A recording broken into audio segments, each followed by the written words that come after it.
Venus is not just a failed planet. It is a mirror showing us what can happen when a delicate equilibrium breaks. The same greenhouse effect that warms Earth to life has gone unchecked here, turning paradise into purgatory. In studying Venus, scientists gain insight into Earth's future. Venus is not our enemy, it is our warning. If life ever flickered here, it is gone now, erased by the relentless embrace of heat and pressure. Venus is a reminder that habitability is not guaranteed, that a planet's fate is written not just in its composition, but in its delicate relationship with its star. The time it takes to reach Venus is measured in months, but the time it takes to understand it may span generations. As we depart its orbit, we do so with a sense of reverent caution, aware that in Venus we have glimpsed a possible destiny we must strive to avoid. Mars beckons with its rusted deserts and whispering dust storms.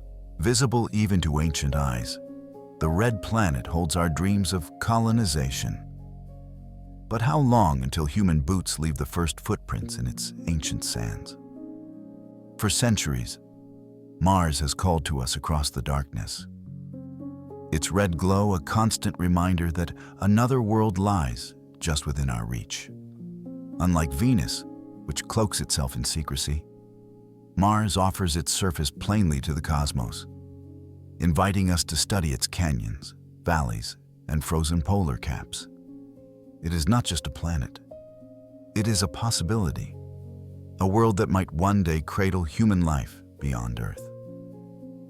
To journey to Mars is to journey into our own future, a future where life becomes interplanetary. But Mars is not an easy neighbor to visit. Its orbit around the Sun is elliptical, sometimes bringing it within 34 million mi of Earth, and at other times distancing it by more than 250 million miles. We cannot choose to leave whenever we want. Our departure must coincide with a cosmic rhythm known as the launch window, a moment that occurs roughly every 26 months when Earth and Mars align on the same side of the Sun. In this narrow corridor of opportunity, the journey is fastest and requires the least fuel. When conditions are ideal, a spacecraft traveling on a home and transfer orbit can reach Mars in approximately 6 to 9 months. This is not a straight path, but an elegant curve through the solar system, using Earth's momentum to carry the spacecraft outward until Mars's gravity catches it. During this time, astronauts would spend more than half a year drifting through deep space, further from home than any human has ever traveled. Day by day, Earth would diminish into a pale blue star until it appears no brighter than Venus does from our skies. The psychological journey in many ways is greater than the physical one. For the first time in human history, travelers to Mars would watch Earth become just another point of light in the universe. Communications would be delayed by minutes. Time would take on a different meaning, not measured in days or schedules, but in distance from home.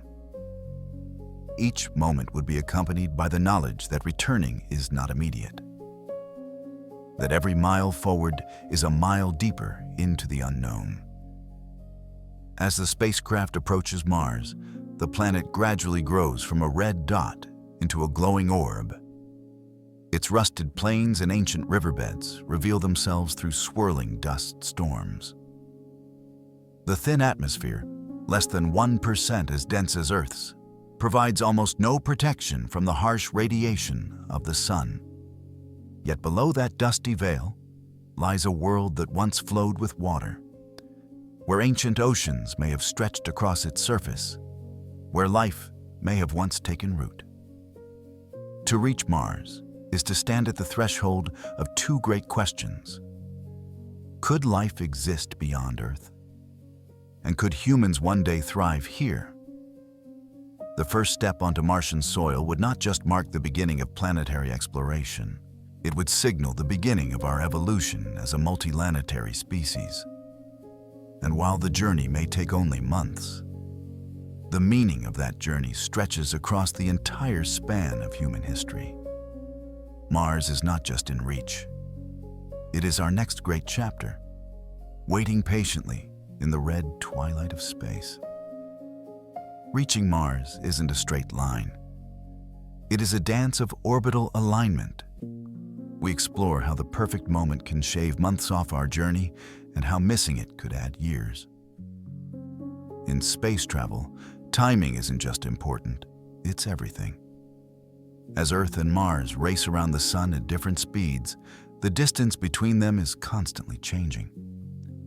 There are moments when the two planets line up in just the right configuration, creating a kind of cosmic doorway.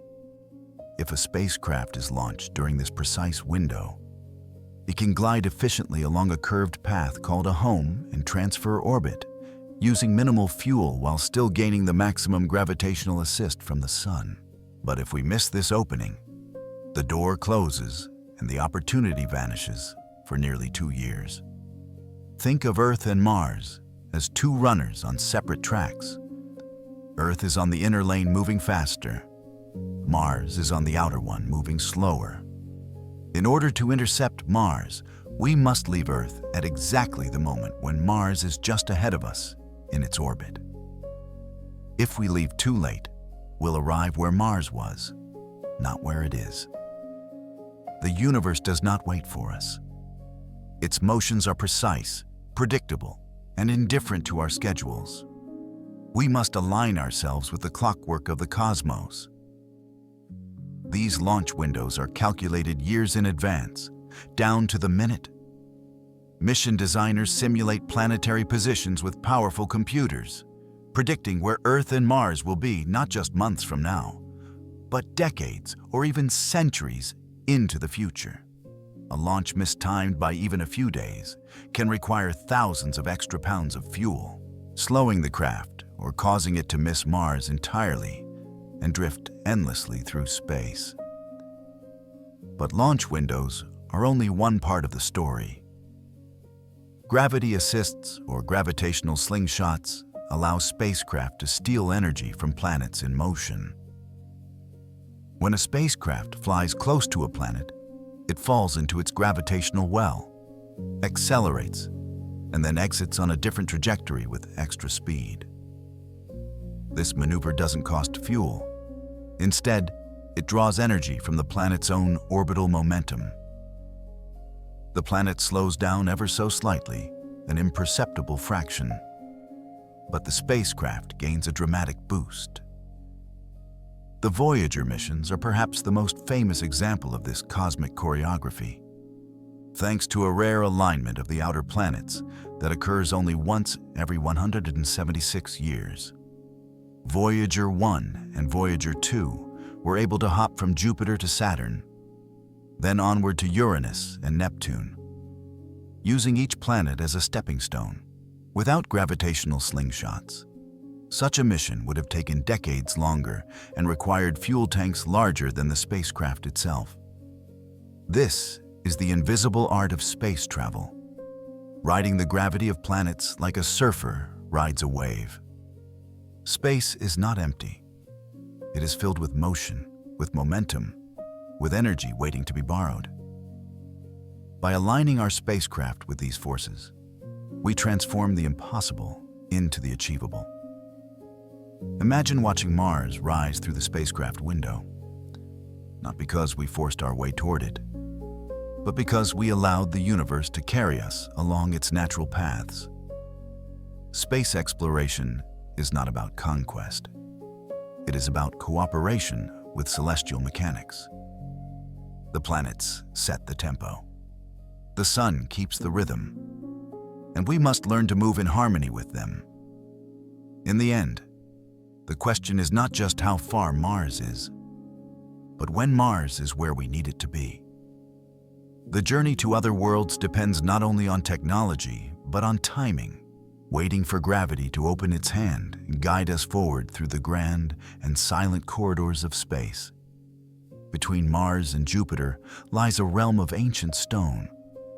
It is not the chaotic field of movies. but a sparse museum of planetary fragments. As we cross, we measure the time since the birth of the solar system itself. The asteroid belt stretches across hundreds of millions of miles, a vast ring of rocky remnants that once might have formed a planet.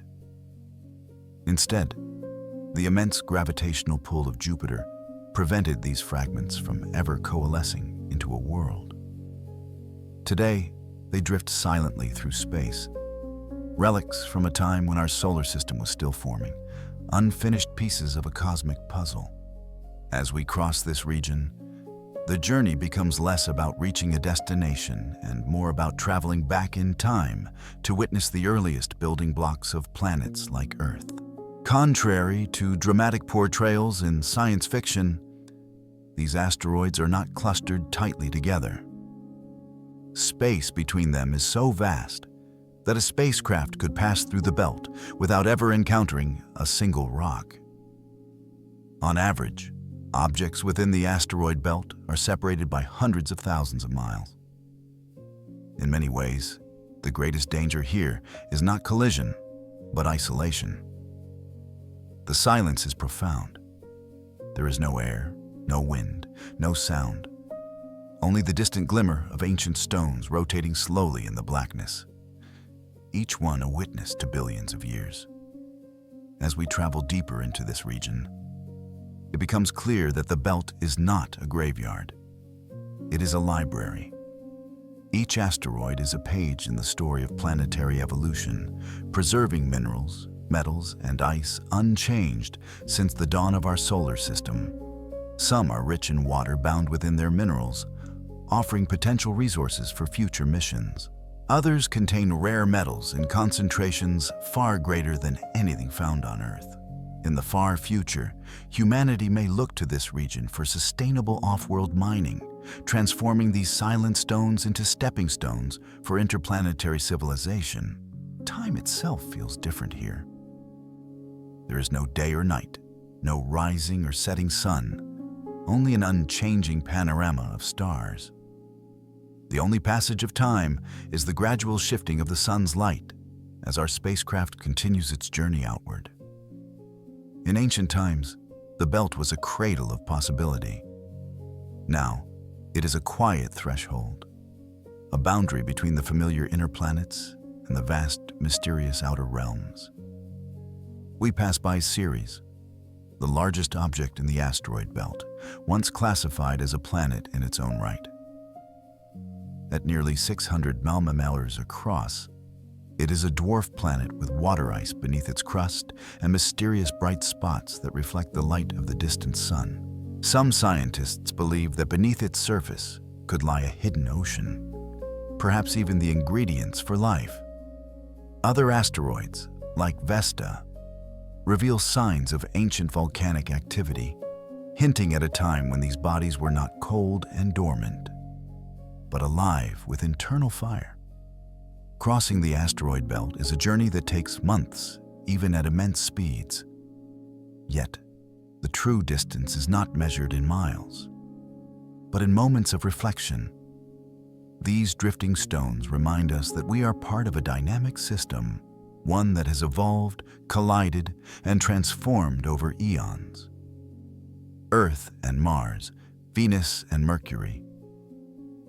These planets are complete chapters. The asteroid belt is an unfinished sentence, a celestial pause in the great story of our solar system.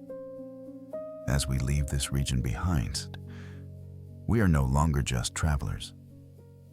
We are historians of the cosmos, carrying with us the knowledge that every grain of dust here is older than life itself.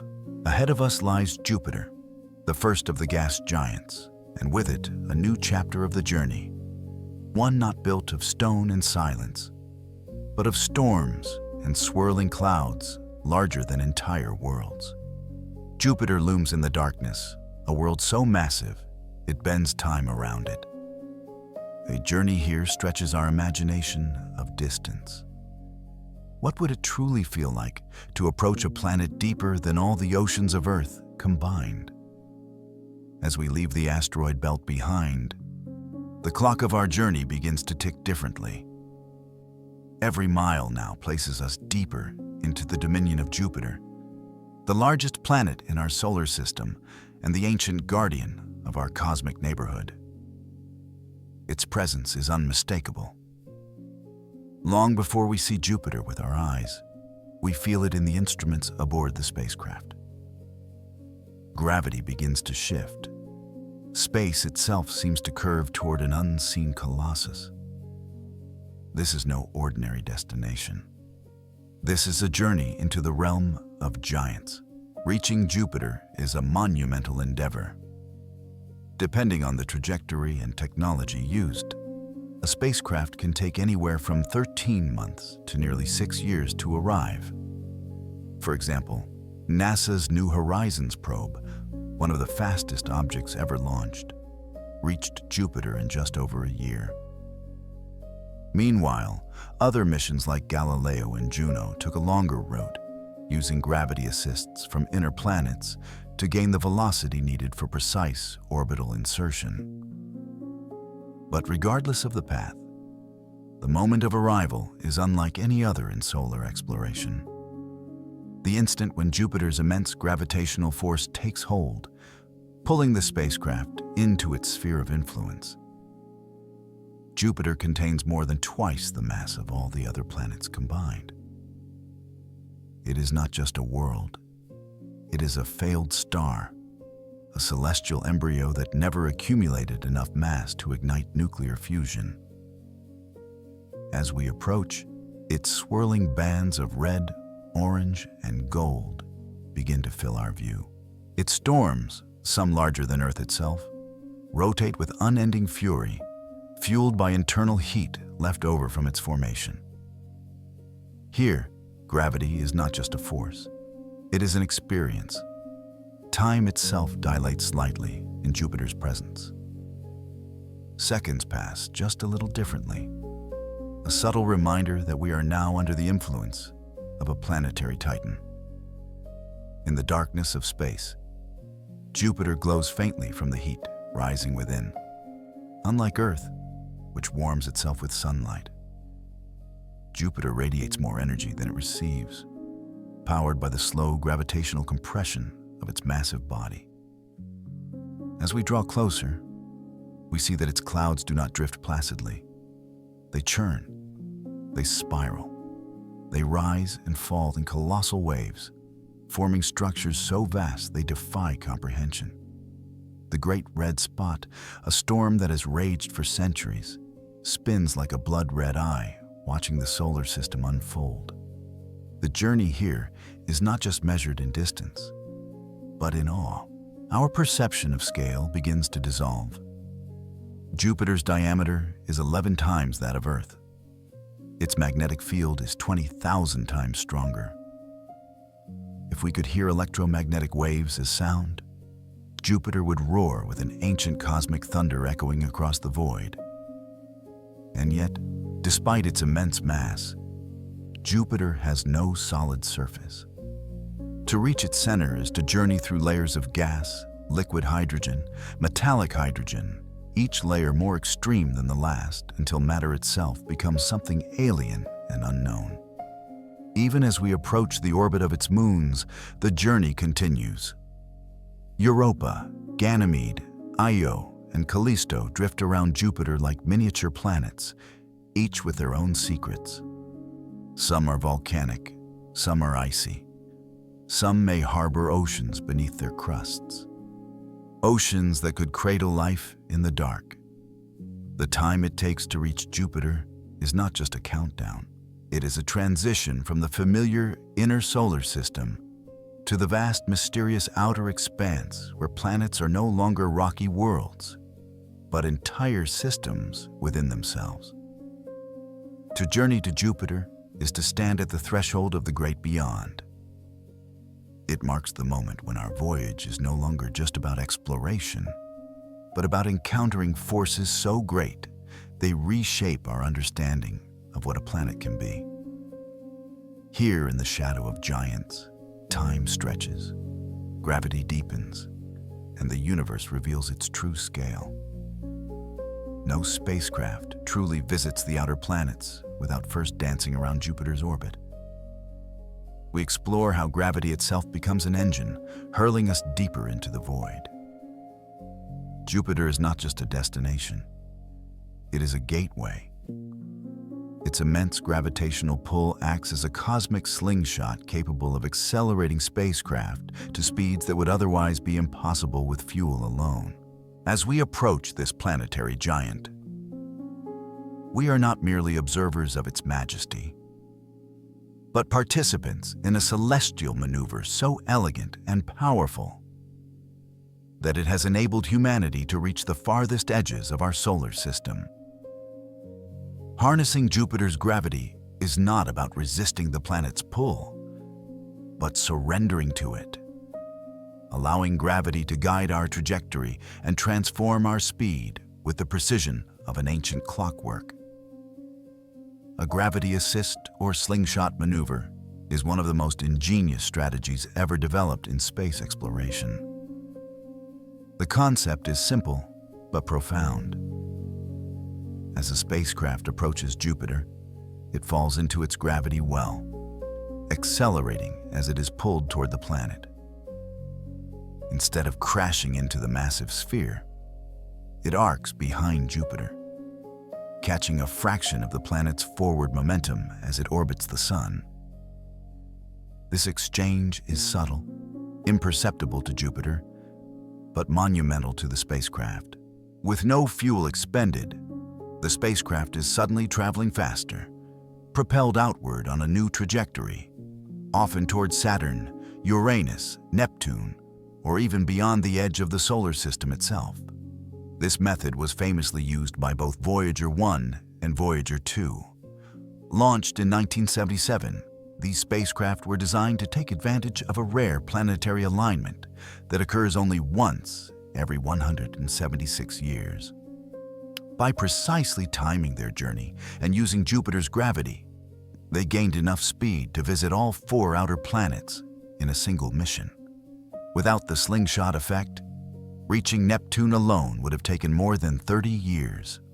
Gravity became a silent engine, one that required no fuel, no maintenance, and has continued to propel Voyager 1 into interstellar space, where it now travels among the stars.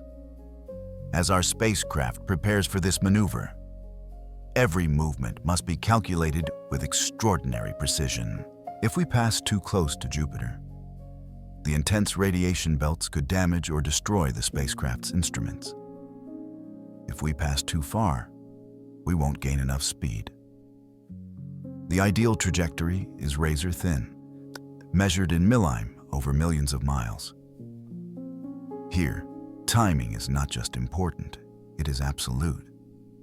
The universe gives us a single chance to catch Jupiter's momentum.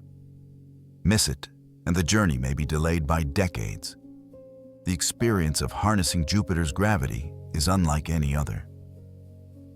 From our vantage point inside the craft, the giant planet grows rapidly in the window, its swirling clouds stretching across our entire field of view. We feel the gravitational pull increase. Even though gravity cannot be felt directly, its effects on acceleration become evident. Our onboard clocks begin to tick slightly slower due to time dilation caused by Jupiter's immense mass. We are not simply moving through space. We are moving through the contours of space-time itself. As the spacecraft swings behind the planet, Jupiter fills half the sky, glowing with storms that have raged for centuries. In that moment, we are suspended between two forces: the pull of Jupiter and the forward motion of its orbit. Then, with silent precision, we are flung outward. Our speed multiplies, our path shifts. We are now no longer just visitors to the outer solar system. We are travelers of the deep beyond. Harnessing Jupiter's gravity is a reminder that space travel is not a battle against nature. It is a partnership with it. We do not conquer the cosmos by force, but by learning its rhythms, its patterns, its hidden pathways. Jupiter, the ancient king of planets, becomes our ally, opening the door to the solar system's farthest frontiers and sending us onward toward the ice giants, the frozen moons, and secrets waiting in the darkness ahead. We draw closer to the great red spot, an unending storm larger than our entire world. As the hours add up, we ponder how long does it take not just to reach Jupiter, but to comprehend it. As our spacecraft settles into orbit around Jupiter, we enter the presence of one of the most enduring wonders of the solar system. The Great Red Spot is not merely a storm. It is a planetary monument to time itself. This colossal vortex has raged for at least 350 years, possibly far longer, swirling relentlessly within the planet's dense atmosphere. If Earth's fiercest hurricanes last days or weeks, the Great Red Spot is their ancient ancestor. Spinning across centuries, untouched by landfall, uninterrupted by oceans, continuously fueled by the heat radiating from deep within Jupiter's core. From our vantage point, high above Jupiter's cloud tops, the storm appears as an enormous oval colored in muted crimson and copper, circled by bands of white and tan that stretch around the planet like stripes on an infinite canvas. Lightning flashes silently in the swirling clouds, some bolts so powerful they could ignite entire cities. Winds howl at speeds over 400 mph, faster than any storm ever recorded on Earth. And yet, in the stillness of space, we hear nothing. The storm is silent, its fury expressed only in motion. The Great Red Spot is so large that 2 or even 3 Earths could fit inside it. Observations across decades have revealed that the storm is slowly contracting, becoming taller and more circular as it ages. Some scientists wonder, is the Great Red Spot dying? Or is it evolving, preparing to transform into something we cannot yet imagine? A storm that lasts centuries may be as fleeting as a raindrop in Jupiter's vast atmospheric cycle. As we analyze the storm, instruments detect that it extends deep below the visible cloud tops, possibly hundreds of miles into the planet's interior. Unlike storms on Earth, which are powered by the sun's energy, Jupiter's storms are driven by internal heat. The planet is still contracting under its own gravity, releasing energy that fuels atmospheric motion from the inside out. The Great Red Spot is not just a weather system. It is a window into Jupiter's living, breathing interior. We observe how surrounding jet streams swirl around the storm, feeding it with continuous energy. Massive ammonia clouds rise and fall like ocean waves, while vortices spin off the storm's edges, only to be reabsorbed into the main vortex. The storm appears eternal, but it is constantly changing, its boundaries rippling like the edge of a flame. To truly comprehend the Great Red Spot is to accept the vastness of planetary time. On Earth, we measure time by hours, days, and years. On Jupiter, we measure it by storms that span generations. Storms that were raging before telescopes were invented, before electricity was discovered, before modern nations were born. To imagine standing above the storm is to imagine watching not just weather, but history itself in motion. The red spot forces us to ask profound questions. What does it mean for a storm to live longer than civilizations? What can we learn from a world where the weather is measured not in forecast cycles, but in epochs? As we drift past the storm, its presence lingers in our minds long after it fades from view. Not just as a swirling tempest, but as a symbol of time beyond human comprehension. We leave Jupiter's orbit with a new understanding. In the grand scale of the universe, even storms are not events. They are eras. And this, the storm that has lasted centuries, is a reminder that some forces of nature are not merely experienced, they are endured. Farther still, Saturn rises like a dream, sculpted from ice and light. Its rings stretch wider than Earth itself. Reaching this world tests the limits of time and human patience. As we leave the gravitational embrace of Jupiter, our spacecraft continues onward, journeying through a realm where sunlight is fading into a pale, distant glow. The darkness deepens, but ahead, something luminous begins to emerge. A delicate, shimmering halo suspended in space. Saturn, the jewel of the solar system, slowly reveals itself. Unlike any other planet, its beauty is immediate, undeniable, and otherworldly. The rings, made of countless shards of ice and rock, catch the faint light of the sun and scatter it in all directions, creating a cosmic crown that glitters like frozen fire. Reaching Saturn takes time, years, not months. The fastest spacecraft ever sent to Saturn, NASA's Cassini, took nearly 7 years to arrive. Yet every day of travel is rewarded the moment Saturn comes into view. While Jupiter is massive and imposing, Saturn is graceful and enigmatic. A planet of golden hues, wrapped in veils of methane clouds and encircled by rings that stretch up to 175,000 man-hours from edge to edge. Despite their grandeur, these rings are incredibly thin, no thicker than a few dozen feet in many places. A planete's masterpiece sculpted with the precision of a single brushstroke of cosmic art. Saturn is a world of paradoxes. Though it is the second largest planet in our solar system, it is the lightest by density. If there were an ocean large enough, Saturn would float upon it. Its winds howl across the atmosphere at speeds exceeding 100 mph, faster than hurricanes on Earth. Yet the planet exudes a calm, ethereal presence, seemingly untouched by time. Saturn does not rage like Jupiter. It revolves in silence, its rings gently spinning like the slow hands of a celestial clock. As we approach, we notice that Saturn, like Jupiter, radiates more heat than it receives from the sun.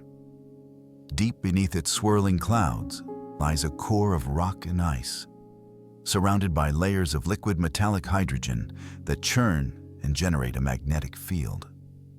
Saturn's magnetic field is weaker than Jupiter's, but still powerful enough to trap charged particles and create auroras at its poles.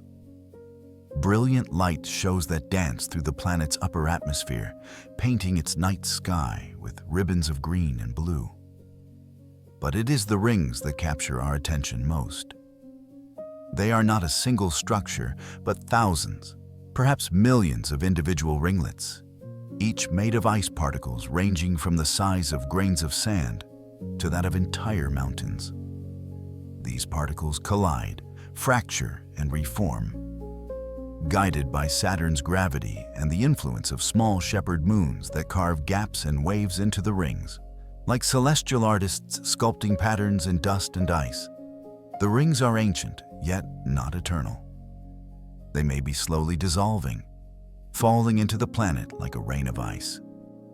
To see them is to witness a cosmic phenomenon in transition.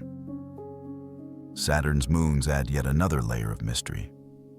Titan, with its thick atmosphere of nitrogen and lakes of liquid methane, challenges our definition of what a habitable world can be. Enceladus, a small icy moon, hides a subsurface ocean that vents water vapor into space from geysers at its southern pole. These moons remind us that even in the cold outer reaches of the solar system, warmth and potential life may still persist. To reach Saturn is to enter a dreamscape suspended in darkness. It challenges our perception of space not as empty, but as full of wonders waiting in the silence. The time it takes to get here is not a delay. It is part of the experience, a slow unfolding of the universe's grandeur. For Saturn is not merely a planet to be reached, but a moment in our journey when time itself seems to pause. allowing us to marvel at the delicate beauty of a world that could only exist in the vast stillness of space. As we drift through Saturn's rings, time seems to stop. Particles of ice drift silently, some older than humanity itself. Each moment becomes a meditation on age and distance. Gliding into the orbit of Saturn's rings is like entering a cathedral carved of ice and light. There is no sound, no wind, no atmosphere to disturb the stillness. Each fragment, whether the size of a grain of dust or a mountain, floats in its own quiet rhythm, locked in a delicate balance between gravity and momentum. The rings spin in flawless harmony, each particle following a path set in motion billions of years ago. In this region, time is not measured in seconds or minutes, but in revolutions, each orbit a silent echo of ancient cosmic history.